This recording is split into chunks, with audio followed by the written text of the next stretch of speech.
para eu ter uma vida que seja minha, a primeira coisa é oferecê-la a quem a criou.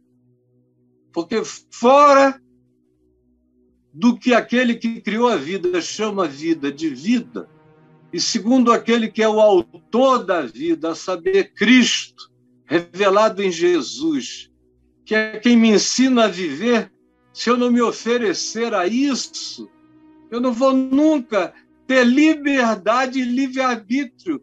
Estranha e paradoxalmente, eu fico livre para exercer o meu livre-arbítrio apenas quando eu me entrego. Quando eu me entrego a essa vontade que tem tudo a ver com o alinhamento que o Criador chama de vida, aí eu começo a ter livre-arbítrio. Eu começo a ter poder para escolher o bom e o bem. Só assim. Aí vem essa segunda realidade, que me ensina que para eu ser dono da minha própria vida, eu tenho que oferecer a minha vida como um sacrifício de amor. Um sacrifício. Aí você diz, poxa, aí já começou a doer, né? Sacrifício. Todo mundo já pensa na dor.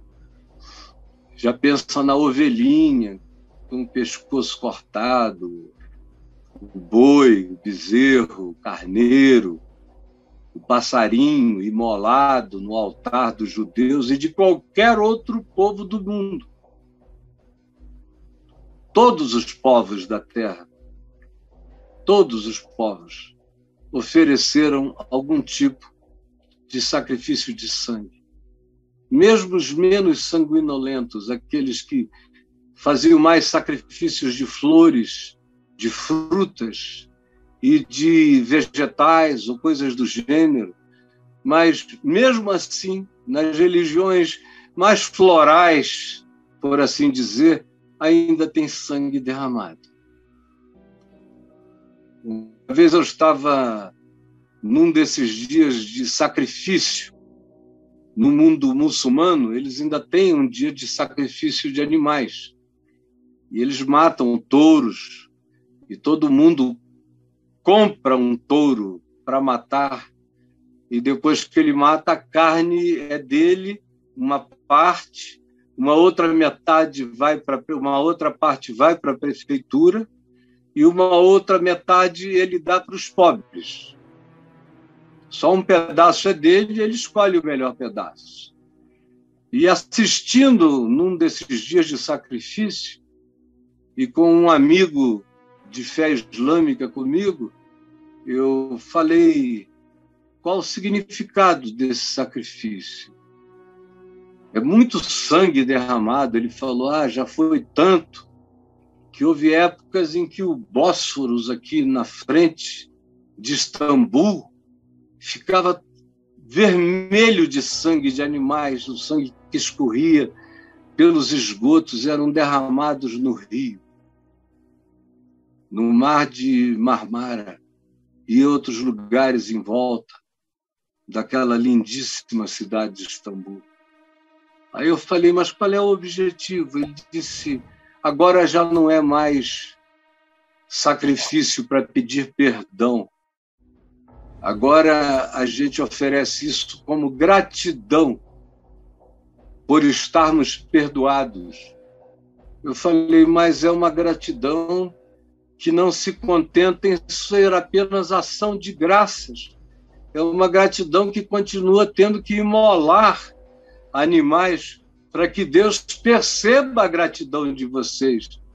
Não seria algo muito mais libertador se ninguém tivesse que morrer por esse objetivo?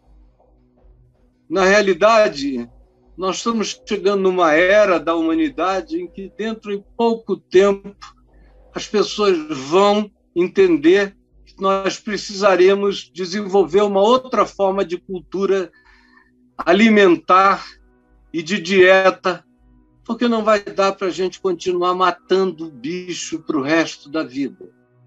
Há tantos substitutos.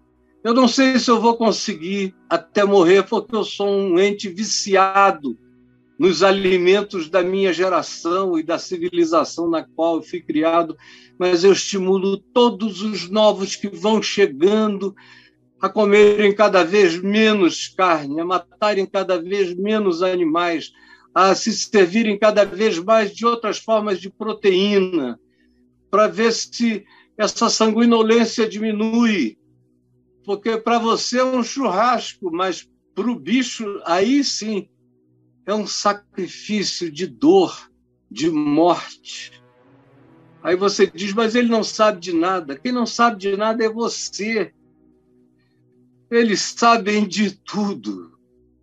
Nós é que somos os ignorantes.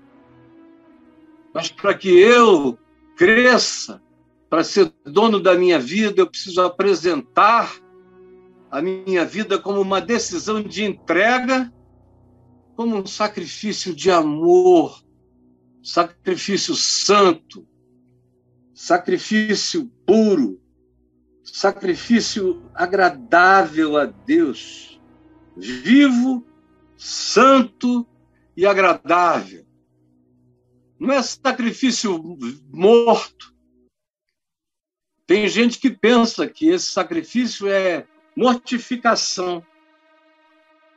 Ah, não, eu não tomo, por exemplo, eu vou tomar uma coca agora, ó. Vai ter gente que vai dizer que heresia, Caio. Eu estou tomando como remédio. Eu tomei café da manhã e subi sentindo uma coisa ruim no meu estômago e eu não estava com tempo para fazer nada. Eu só dei um gritinho daqui enquanto já estávamos entrando no ar. E falei, traz uma coquinha com gelo para mim, para melhorar a minha digestão. Começou a melhorar. E enquanto eu estava falando, a Dai colocou aqui essa coquinha. Para que não seja um sacrifício desagradável ficar essa manhã aqui. Eu busquei alívio que está me chegando. E eu sabia que isso aqui pode fazer mal a muitas coisas, mas tem algumas coisas em relação às quais ela ajuda rapidinho. Não é um sacrifício de mal-estar. É um sacrifício de bem-estar. Esse sacrifício, ao invés de maltratar, é um sacrifício que produz alegria. É um sacrifício vivo. Ninguém morre. É sacrifício com a vida, o melhor da vida.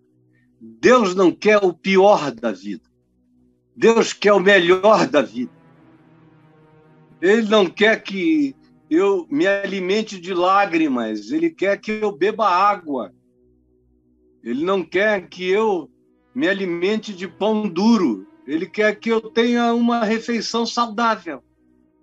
Ele não quer que eu coma aquilo que vai me matando. Ele quer que eu ingira aquilo que me faça bem. Ele ama a minha saúde, a sua saúde. Ele ama o nosso bem-estar físico.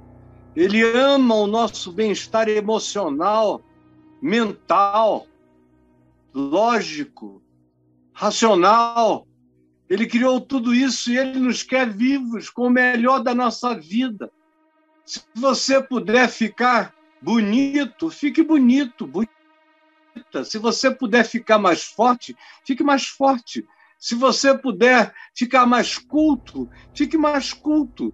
Se você puder ler mais, leia mais. Se você puder melhorar os níveis de intelecção, de lógica, de pensamento, aumente, dilate o seu pensamento. Faça isso como um sacrifício vivo, santo. Procure as coisas melhores, as coisas que se separam das ruins, para serem a dieta do bem, coisas limpas, coisas puras. E eu estou falando de consumo mental, sobretudo, mais do que de consumo, de ingestão de alimentos, a ingestão de alimentos saudáveis também, mas mais do que disso, você precisa de alimento saudável para a sua mente. A sua mente saudável vai ajudar a produzir um corpo saudável, vai te dar resistência. E tanto mais quanto a gente ganhe consciência disso, bem jovens na vida, melhor. Melhor. Eu hoje lido com alguns achaques e sequelas que me vieram da adolescência desregrada, da juventude convertida ao evangelho, mas desregrada, que era capaz de jejuar 5, 6 dias sem comer, praticamente sem beber nem um tantinho de água, quase nada, e me entregando às leituras, ao trabalho, misturava tudo com tudo, viajando todo dia, 3 horas de sono por noite. Aí, primeiro, meu intestino foi ficando doente, com os divertículos dilatados e inflamáveis, e diverticulite, e sangramentos, até que eu fui cuidar disso, porque não tinha tempo nem para parar. O coração, com fibrilações atriais que decorriam da quantidade de estresse sobre a qual eu vivia, era demônio de manhã, de tarde, de noite, possesso, gente doente, hospitais, pregações, no mínimo 2, 3 vezes no dia, às vezes 13 vezes.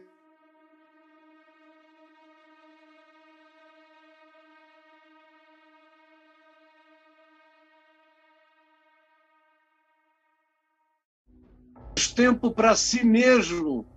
Aí, de repente, eu comecei, com 28 anos, a fibrilar. Curtos-circuitos no coração, no átrio. Tive que fazer uma ablação para não ter que abrir o peito, esperar criarem a operação pelas carótidas, entradas menos invasivas para operar. Depois, problemas cardíacos, infartos, que não se consumavam porque antes de acontecerem eu parava, mas eu infartava, qualquer um ficava infartado, menos eu. E aí um dia eu infartei fazendo um teste de esforço e não sentindo nada. Como é o meu problema até hoje. Eu não sinto nada, eu sou assintomático. E aí tem que entrar em máquinas super modernas para verem por dentro, para ver como é que está, para tomar as providências já existentes. Agora o tratamento é de outra natureza. Aí, sem poder, sem comer nada, comendo o que me davam, e era uma obrigação que eu tinha, que eu arranquei de Lucas 10. Comei de tudo que vos for oferecido, foi o que Jesus disse. Aqueles 70, que ficaram só uns dias fazendo isso. Uns dias, umas semanas, se tanto. Eu fiquei 30 e tantos anos comendo tudo que me ofereciam, qualquer hora do dia ou da noite, porque eu me sentia em transgressão contra o meu próximo se eu não aceitasse. Se eu dissesse para mim mesmo, você está fazendo acepção de pessoas, você, na casa de gente que sabe e oferece uma boa comida, você come. Mas nos lugares onde a comida é ruim, é gordurosa, é mal feita, você não vai comer, aí lá ia eu. E em nome de alguns textos bíblicos também comia. Se comerem alguma coisa venenosa ou beberem, não lhes fará mal, Senhor. Aí lá ia eu. Não morria na hora, mas estava me matando, entupindo. Hoje eu sei disso, hoje eu vivo e me alimento de maneira saudável, mas eu não precisava ter perdido tanto tempo, nem tanta vida, nem tantos anos. Eu dou força para todo aquele que queira oferecer-se como um sacrifício vivo. No melhor tipo de vida que você puder viver, saudável, um sacrifício santo, separado, procurando as coisas boas e melhores da vida, e que acaba produzindo uma existência agradável, agradável a Deus e agradável aos homens. Deus não tem prazer naquilo que nos destrói. Quando diz que é agradável a Deus, é porque é agradável ao ser humano também. Esse é o meu filho amado, em quem eu tenho todo o meu prazer, o filho que me é agradável, porque ele vivia a vida mais bonita e mais viva. Era o autor da vida de quem vazava poder. É isso que tem que acontecer em nós, e quanto mais cedo na vida a gente tiver consciência disso, melhor para a continuidade da nossa existência. Eu perdi muito tempo, fiz muita loucura na juventude, mas antes de chegar aos 70, ou mesmo quando eu já tinha chegado aos 60, eu estava buscando um outro estilo de vida. Eu espero que ele acrescente ainda mais anos à minha vida. Se não acrescentar, eu, todavia, partirei fazendo o melhor do que eu entendi como favorecimento para mim mesmo, na presença de Deus, porque é um sacro ofício, é uma entrega santa da vida. E a vida saudável, bonita, equilibrada, culta, mentalmente instruída, que se alimenta de bons pensamentos, sentimentos, emoções, e que escolhe as melhores atividades e que tenta conciliar as coisas de modo que tudo se torne um conjunto que nos faça crescer em graça, em sabedoria, em força, diante de Deus e dos homens, tanto melhor, porque essa é a vontade de Deus.